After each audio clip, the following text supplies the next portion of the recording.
Himeko, Mr. Yang, and Pom Pom. We're all good here on the Xianzhou Lafu, so no need to worry.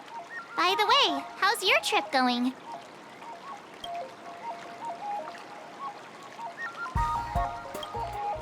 As for me, I've somehow become the apprentice to two Cloud Knight sword masters, and I've been honing my sword skills with their guidance.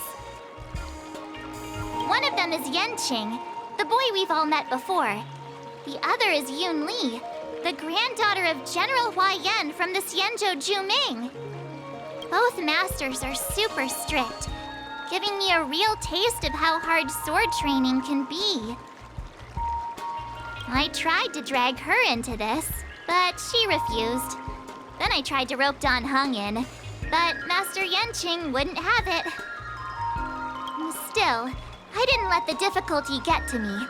In just a few weeks, my sword skills have improved a lot. Both my masters think I have unique talents in swordplay, and are literally fighting each other to teach me their skills. Thanks to their guidance, I've actually made some progress. When I get back to the Express, I'll definitely show off my skills and impress you all. Looking forward to your reply. Yours, March 7th.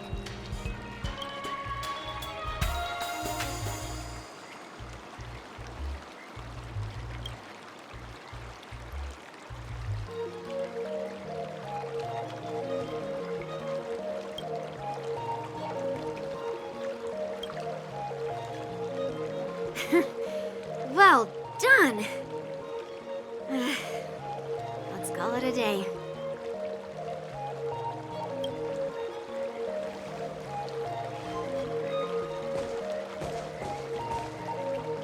Miss March's sword skills are really coming along.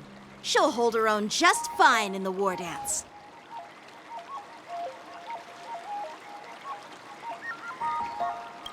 Perhaps I might have a shot at beating both masters in the ring?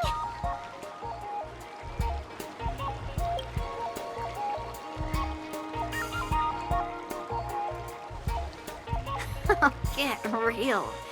You've only been practicing for a short while. How could that possibly happen?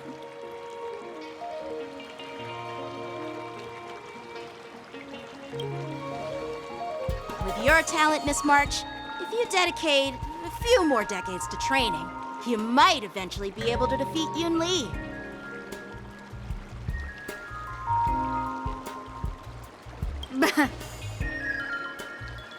Decades? But I'll be an old lady by then.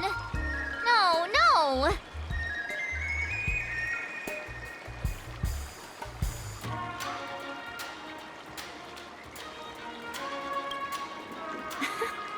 Can you believe it? March 7th has actually become a pretty decent swordmaster in such a short time. Now I understand why Grandpa always had a grin on his face while training me. Are you sure he wasn't laughing at you? Oh, shut up!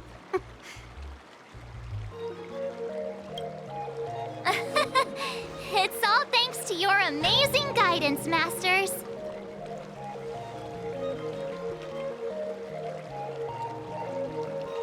Miss March, you're really getting the hang of wielding dual swords. If you're keen on advancing, trying out different Xianzhou blades could improve your touch. Oh, let me see. Which sword is the most powerful? Single sword? Great sword? Or maybe a flying sword? There's no such thing as the most powerful sword. It's all about the skill of the swordmaster. Yanqing wields several flying swords, while I only wield one. But remember how I kicked his butt at the Alchemy Commission? First, you didn't kick my butt. Second, you'll never kick my butt. Third, how about we settle this right now and see who kicks whose butt? Yeah, I'm up for that. And if I kick your butt, you'll drop out of the war dance. Deal?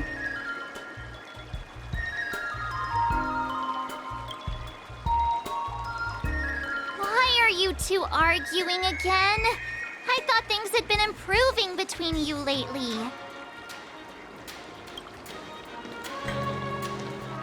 There was talk that the leading disciples of the Luofu and Juming generals were supposed to face off in the war dance, but for some reason, they suddenly teamed up to train an apprentice of their own. Turns out, the rumors are true.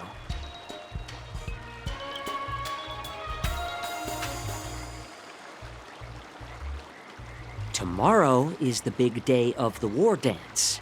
Shouldn't you two be focusing on honing your skills instead of teaching swordplay here?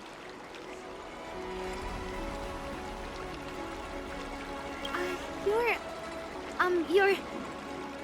Oh, that's right. You're the pink-haired box from the Yaoqing. This is Mr. Jiaoqiu, the healer working for the general of the Xianzhou Yaoqing. Ah, got it. So, you're the participant attending the war dance on behalf of the Yaoqing. And you were trying to sneak a peek at our training? Sorry for the misunderstanding. I don't know anything about martial arts. I'm just here on the general's orders to take care of some official business. I didn't mean to interrupt your training. I'll be on my way. If you know nothing about martial arts, why were you smirking earlier? Well, my curiosity got the better of me, I suppose. When I heard Miss March's pondering about what to learn, I couldn't help but wander over. From my professional experience, cleavers, slicers, chopping knives, and carving knives are all just tools. Kind of like frying, sautéing, boiling, and deep frying in cooking. They're just ways for people to show off their skills. How you use them really depends on the ingredients you're working with. It's like your sword teaching methods. If you align your ingredient, in other words, your apprentice's natural tendencies, with the right cooking method, by which I mean the teaching method that best suits her, she'll make double the progress in half the time. For example, golden eggplant tastes best when fried, cloud peppers when stir-fried, and yellow boulder beef when simmered. It's all about discovering the nature of the ingredients. Apprentice. All this talk about food is making me hungry. Aren't you a healer? Why are you talking about food? Well, it's just a metaphor. The medicinal school I follow on the Xianzhou Yaoqing is called the Ranja School, that specializes in food therapy. So it's only natural that I know a thing or two about cooking.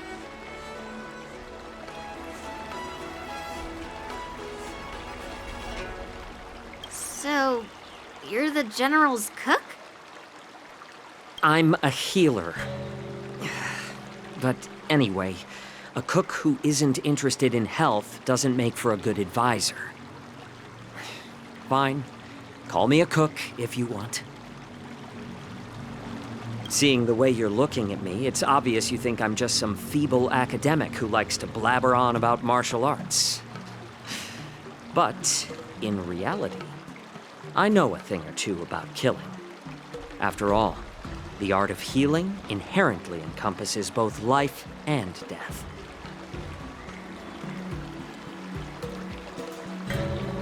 Why is this guy suddenly getting all serious with kids?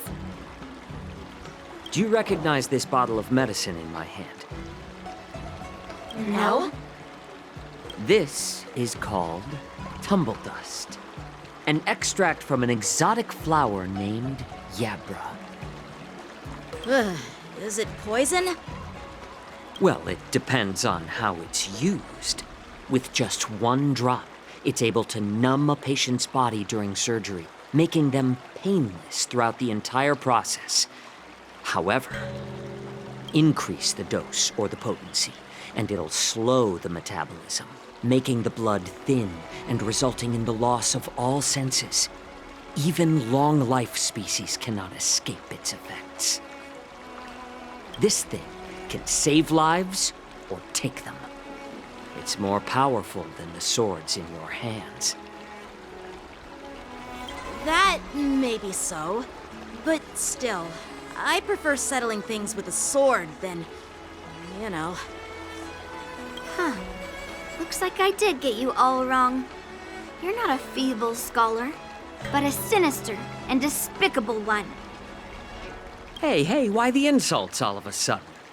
I'm just sharing some medical knowledge here, not persuading you to poison anyone.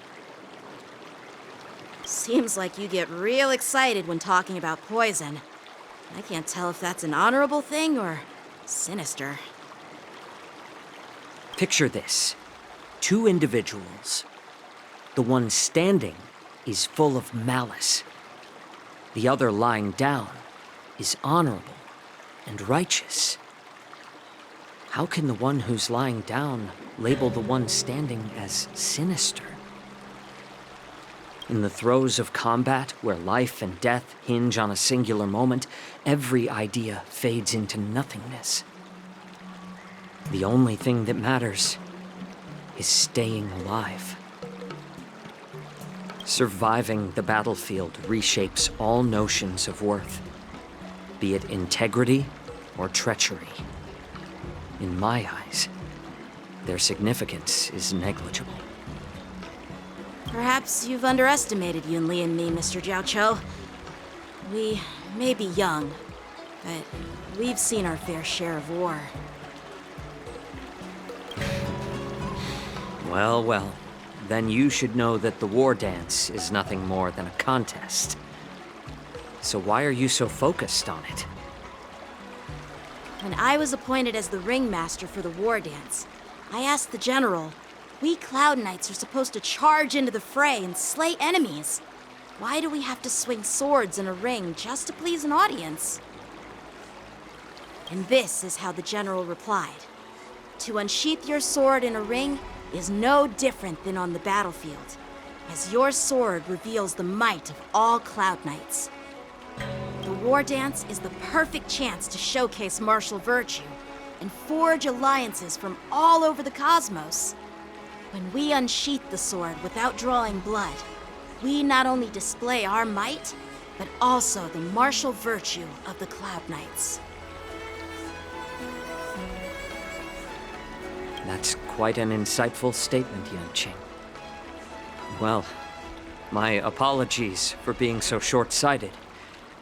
I've been on the Luofu for quite some time, but I haven't had the chance to see the ceremony venue for myself yet. Hearing you speak so highly of it has piqued my curiosity. Would you mind showing me around? You want to see the Sky Splitter ship where the war dance will be held? Let's go! I bet Yunli and Miss March haven't seen it either, right? Well then, I'll give you all a tour.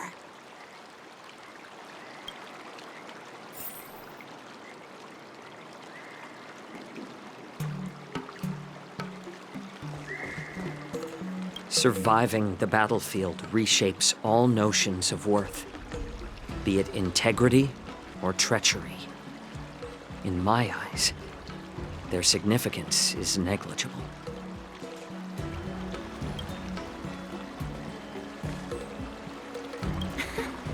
Can you believe it? March 7th has actually become a pretty decent swordmaster in such a short time. Now I understand why Grandpa always had a grin on his face while training me. Let's go. I'll give you a tour of the Sky Splitter.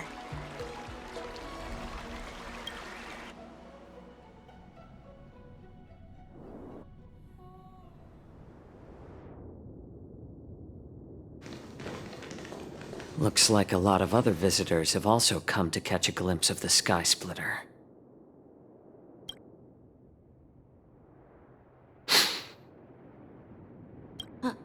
What's up, Mr. Jiaoqiu? No, it's nothing.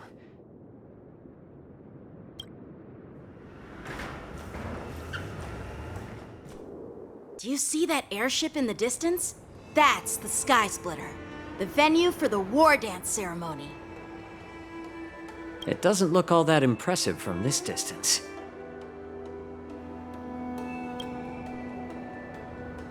The Sky Splitter is actually a decommissioned Lawfu military vessel. People aren't allowed on board until the war dance officially commences.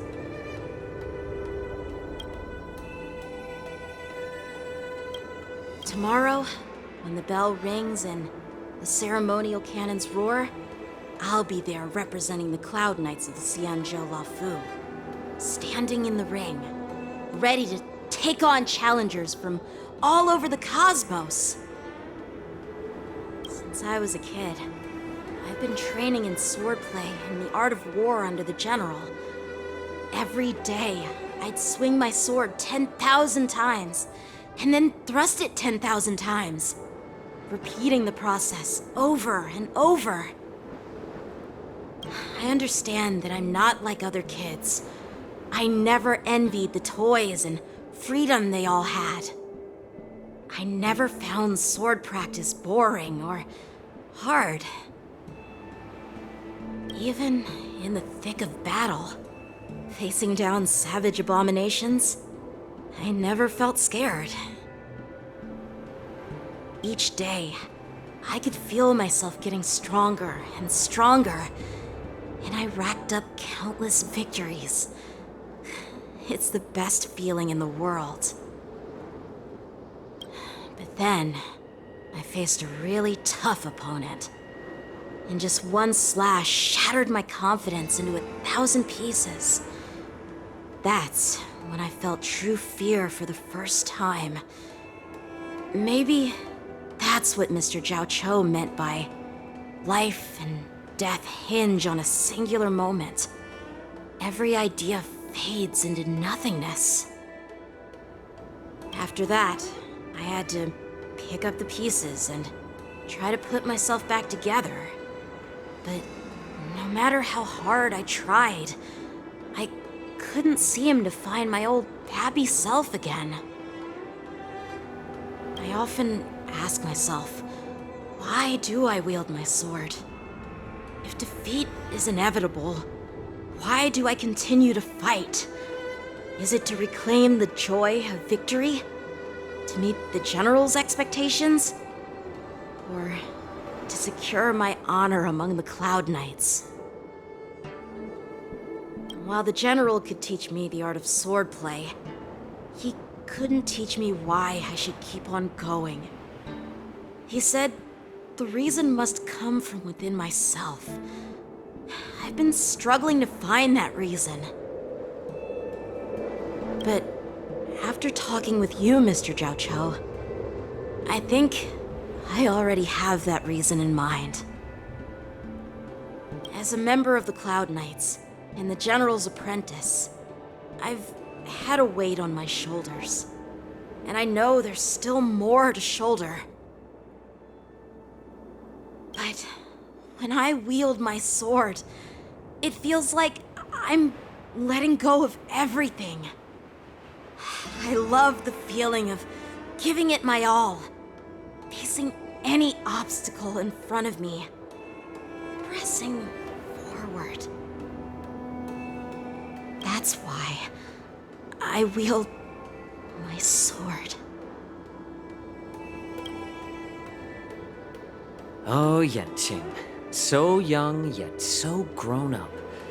By the way, how old are you exactly? Age doesn't really matter. All sword masters will understand how I feel. I get it. Looks like all the kids on the Luofu live tough lives. So, how about you, Miss Yunli? It's not polite to ask a girl her age, no matter which Xianzhou ship you're on. I'm not asking your age. I'm asking if you have a dream like Yenqing has. You don't talk like a cook. You sound more like a TV host or something. Need I repeat myself again? I'm a healer. Well, I don't have a dream like Yanqing does. only reason I'm participating in the Ringmaster's Challenge is because I made a promise to my grandfather that I'd win the precious sword he's contributed to the war dance. Sounds like that mind of yours is just filled with swords. I bet you've got nothing better on your mind. My father was a craftsman on the Xianzhou Juming. Because of his foolishness, many innocent people fell victim to the cursed swords he forged. Since I was a kid, it's been clear to me that not everyone deserves to have a weapon in their hands. Giving them a sword is no different than being cruel to the innocent. So, whenever I come across someone unworthy of a sword, I can't help but want to take it away from them. Given that Yanqing is the war dance ringmaster, I'm stepping up to challenge him.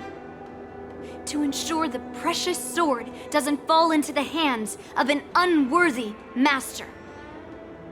Hey, what do you mean by an unworthy master? I see. It's not easy for kids on the Juming either. Well, it's better to have a reason for wielding a sword than to be lost and confused. I've saved countless Cloud Knights in my life, and there are plenty of exceptional warriors, just like the two of you. What happened, Mr. Zhao Chou? Oh, nothing. I was just reminded of some old friends and old tales. Judging from my professional perspective as a healer, both of you possess remarkable vitality. Your energies flow like raging fires and mighty gales. The upcoming fight will definitely be impressive. Well, we've seen the Sky Splitter and toured the Stargazer Navalia. I guess it's time to say goodbye for now. What? You're leaving already? But you haven't asked me about my dreams. I've been working hard too, you know. It's getting late, Miss March. Unlike you lot, I'm a grown-up bound by responsibilities and duties. The tasks entrusted to me by the General won't complete themselves. By the way, Yanqing, is it normal to have so many people wandering around in an automated area like the Stargazer Navalia? Actually, this is a restricted area. But since you're all guests, I made an exception, so you could take a look around. I understand. Well, I'll take my leave. I wish you both the best of luck in the ring tomorrow.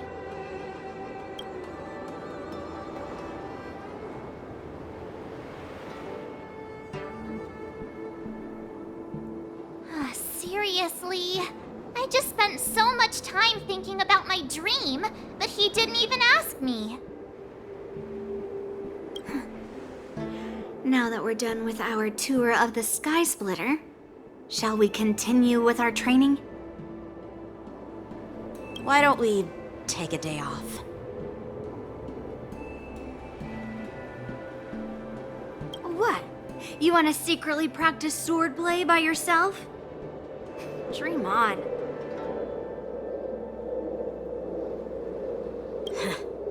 You know cramming before a fight never works out. For some reason, seeing the Sky Splitter has boosted my confidence. So, I've decided to conserve my strength for tomorrow. All right, I'll take you out of the Stargazer Navalia.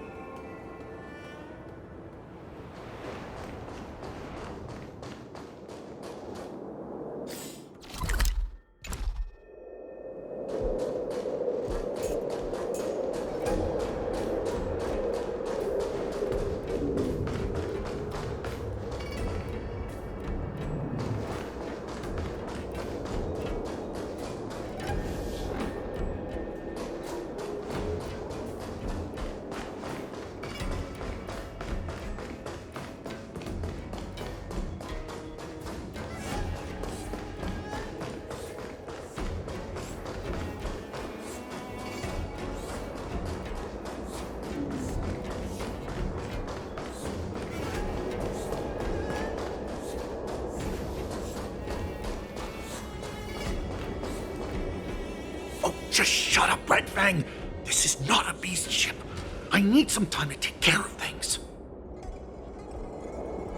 You willingly donned the skin of a lowly beast to join this mission, dedicating yourself to our glorious cause. And now you're telling me you can't handle it? Do you realize how many ships we need? I'm doing my best, all right? It takes time to figure all this out. When the guns go off tomorrow, all eyes will be on it. That'll be our only chance. How's that? Who's there?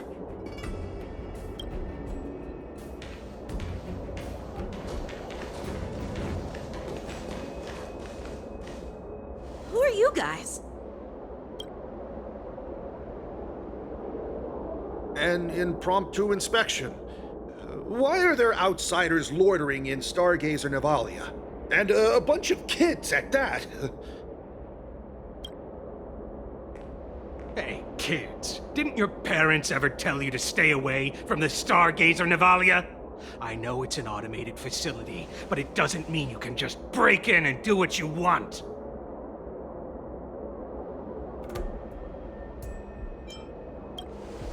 First of all, I'm an adult. Second, I didn't just break in. Yeah, we flew here on a star skiff. Like, whoosh! Well, I'm not trying to tell you off, but this place is off limits to the public, you know? Big sis, let's go. I want to play in Ever Hunt Planes.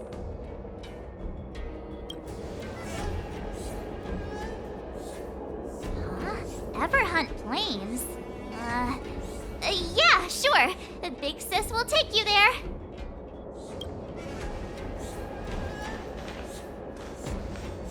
Shuha! You should have let me. Shh, the overhaul is done, and everything looks good. We should leave.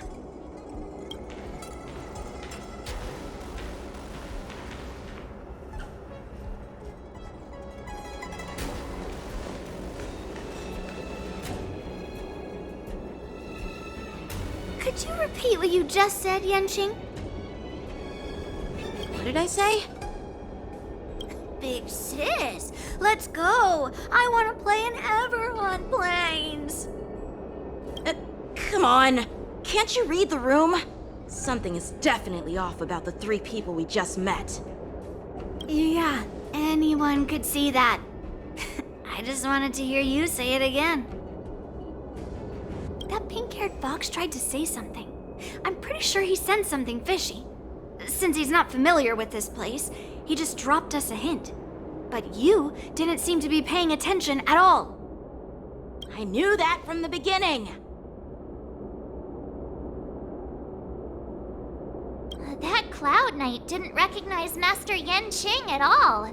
That's really weird. What? Is he famous on the Lavu or something? Not even the Cloud Knights on the Juming, who all know my glorious name, might recognize my face. You have a point. A Cloud Knight, a member from the Skyfaring Commission, and a craftsman. They're from various departments, and the reason for the overhaul seems legit. But one of them blurted out some weird language just now. Did you hear that? I have a feeling that if we secretly tail them, we'll definitely catch these guys in the act. Follow my lead, and be careful not to blow our cover.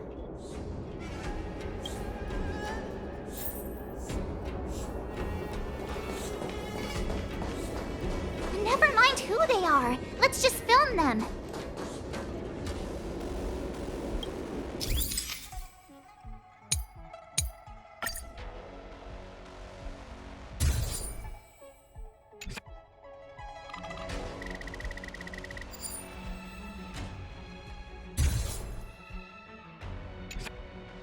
We should have just killed those lowly beasts. Those little brats won't take up much space. There are boxes all over this place. Just dump them into one and no one will notice. cut the theatrics, Grulok. Even the slightest slip-up could interfere with Lord Moktok's plans. So where are we heading next? To check the freight skiffs. We've got a lot of preparations to do. Also, don't forget to take those crates with you. Weapons, supplies. We've got to be well prepared. Otherwise, we're screwed. So, are they smugglers? What exactly are they up to? I have no clue, but they seem to be moving those crates. I've got an idea. We can hide inside the crates and follow them.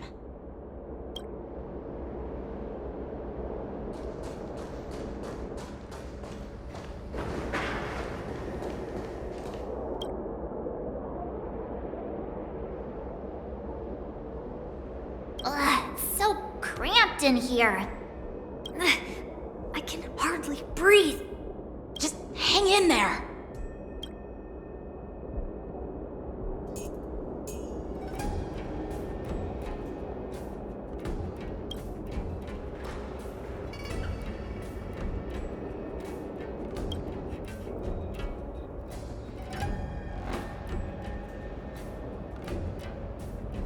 Let's just put the cargo here for now, all right? Then we'll move on to inspect the ships. Lord Moktok said that as soon as we're done, we're to board the freight skiff and leave this place. Don't worry, I've changed the shipping schedule. You two, come with me. Is it just me? I keep smelling that stench of lowly beasts everywhere we go. Don't be so paranoid.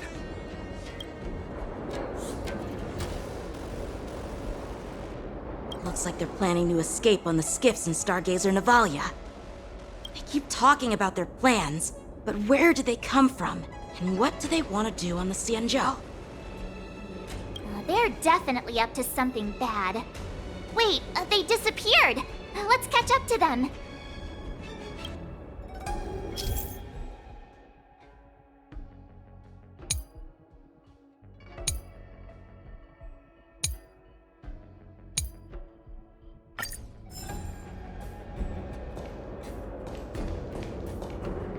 Tread softly, breathe quietly, and make sure to keep an eye on them.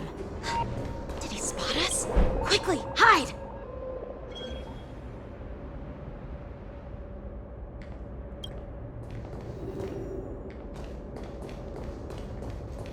Watch out! They're on high alert!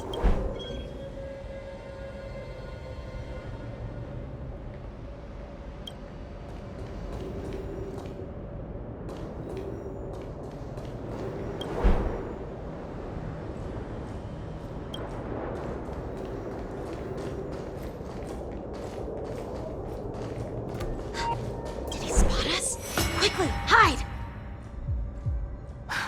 I knew something was off. There's always this stench of lowly beasts in the air. Looks like those brats were following us the whole time. Why are they coming back? Quickly, retreat!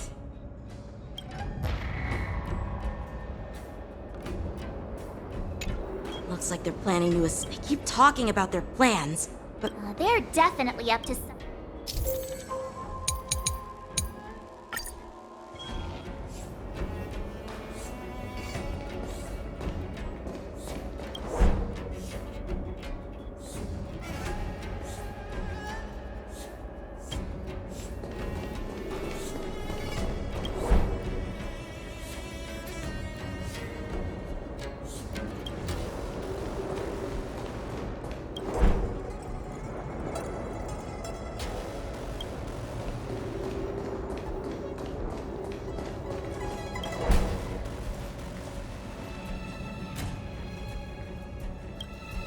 watch out! You're on high alert!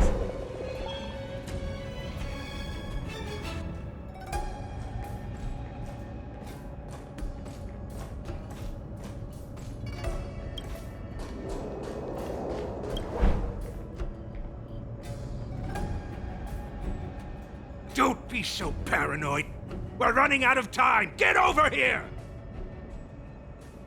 Shuhard, I'm coming!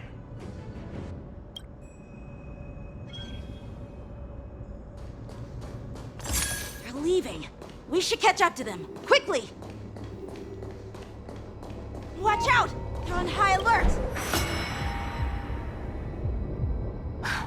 I knew. Looks like those Why are they coming back?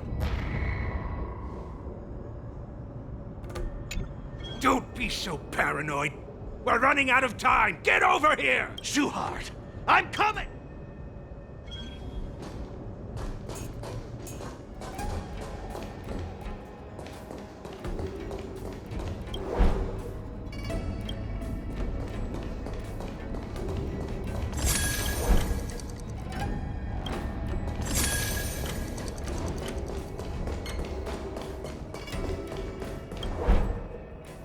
What are they up to?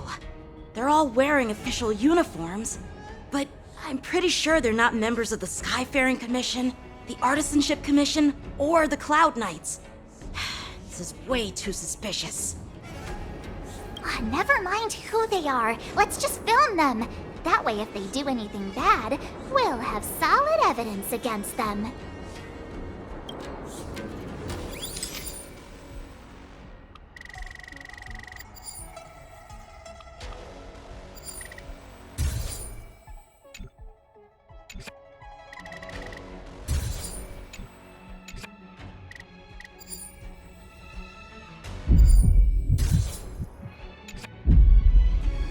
Look at this.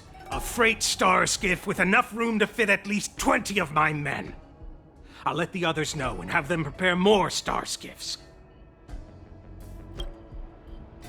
Once we're past the checkpoint, there will be beast ships waiting for us. Lord Moktok is ready. The revival of our ancient bloodline all hinges on this operation. What did he just say? Beast ships?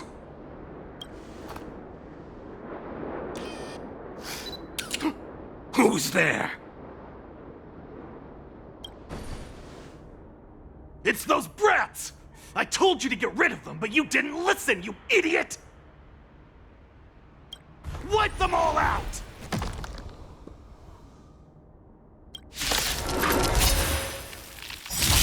Borison? Need a shot. Adusa! Die, you lowly beasts! Nice job. Every petal in life, all will be swept away by the wind.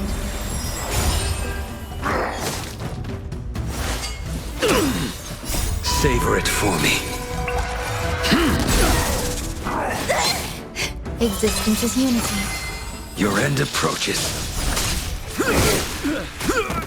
Get them!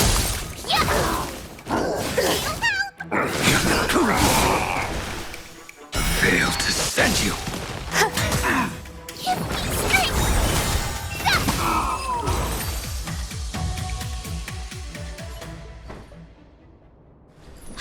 How is this possible?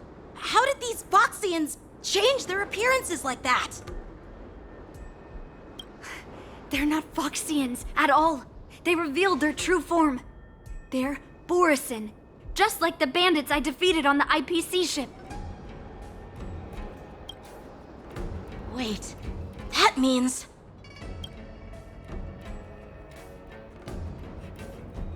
Well, how did the Borison manage to infiltrate the Cienjo? It's not just a simple disguise of wearing our clothing and shaving their whiskers. They're somehow able to alter their appearance to be indistinguishable from Foxians. They even have official IDs for the Skyfaring Commission, the Artisanship Commission, and even the Cloud Knights?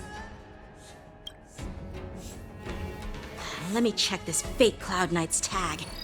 Maybe it'll give us some clues. Lujun, an officer of the Patrol Defense Squad? Wait! What's the matter? I encountered a patrol officer named Lujun before. It was a few weeks ago when we were transporting the Borison prisoners. If they can forge official identities and move around the Cienjo without raising suspicion, Oh no, this is bad. Even worse. If you find one cockroach on the Express, it usually means... There are more Borisin hiding on the Xianzhou. I bet their plan is much bigger than just stealing information. We've got to report this to the Seat of Divine Foresight.